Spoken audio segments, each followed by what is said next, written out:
If you don't love your work, you're never going to be great at it. If you can get your work life to be where you enjoy half of it, that is amazing, because very few people ever achieve that. Because the truth is, everything comes with overhead. That's reality. Everything comes with pieces that you don't like. Every job comes with pieces you don't like. And we need to say, that's part of it. You have to figure out how to set up your life in such a way that you can minimize the things. And I find people don't dislike hard work.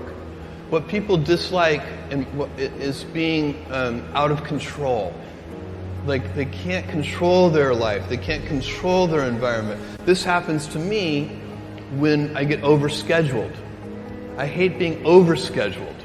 I want some time to be able to think and free myself.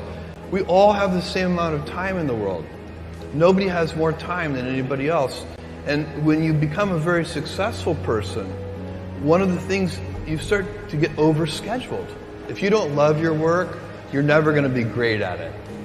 The other thing I would suggest to any young person, even before they start their career, is to really think about their choices. Because I find young people, and when I was young, I made this mistake too. You can get very fixed on your gifts. So everybody has gifts. You know, you have gifts and you have things that you didn't get gifted. Maybe you're extremely beautiful. Maybe you're extremely good at mathematics. There are a lot of things that you can be given. But those things can confuse you because they're not the things that construct your life. It's your choices that construct your life, not your gifts. You can celebrate your gifts. Be proud of them. Be happy of them. Actually, don't be proud of them.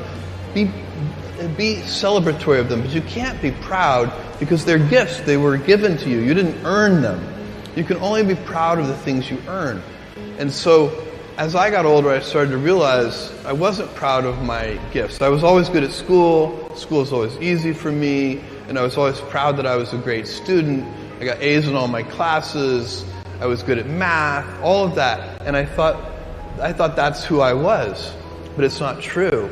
Those are the things that are gifts. What was hard for me is deciding to work hard, deciding to use my gifts in certain ways, to challenge myself, to do things that I didn't think I could do, to put myself in uncomfortable situations. You can choose a life of ease and comfort, or you can choose a life of service and adventure.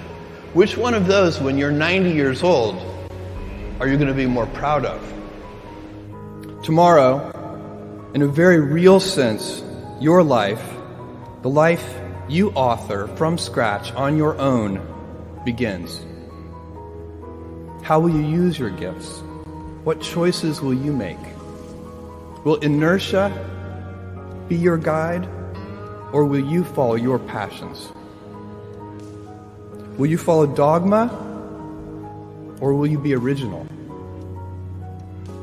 Will you choose a life of ease, or a life of service and adventure? Will you wilt under criticism, or will you follow your convictions? Will you bluff it out when you're wrong, or will you apologize? Will you guard your heart against rejection, or will you act when you fall in love? Will you play it safe, or will you be a little bit swashbuckling? When it's tough, will you give up, or will you be relentless? Will you be a cynic, or will you be a builder? Will you be clever at the expense of others, or will you be kind? Tomorrow, and in a quiet moment of reflection, narrating for only yourself the most personal version of your life story, the telling that will be most compact and meaningful will be the series of choices you have made. In the end, we are our choices. Build yourself a great story.